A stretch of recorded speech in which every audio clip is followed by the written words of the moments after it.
So in Pixlr E, you can work around with existing images, and to do that, you can see that I'm in the home page of Pixlr, and over here you can see that there's an option called Open Image. Once I click on this, what happens is that it opens up the Explorer window, and then I can go around. Let's say, for example, I'm going to navigate around onto my Dropbox, and then I'm going to go around, let's say, for example, in the images folder. So let's say this is the image I want to work with. Then I can simply select it and click on open. Then it'll be loaded out over here in Pixlr E, as you can see.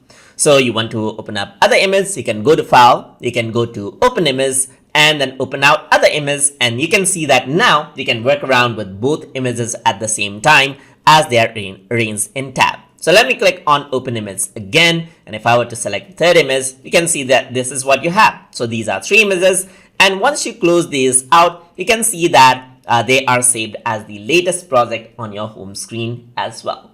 And that is how you can work around with opening up images inside of Pixlr E. So I hope you guys learned something as always. And as always, please like, comment, share, and subscribe.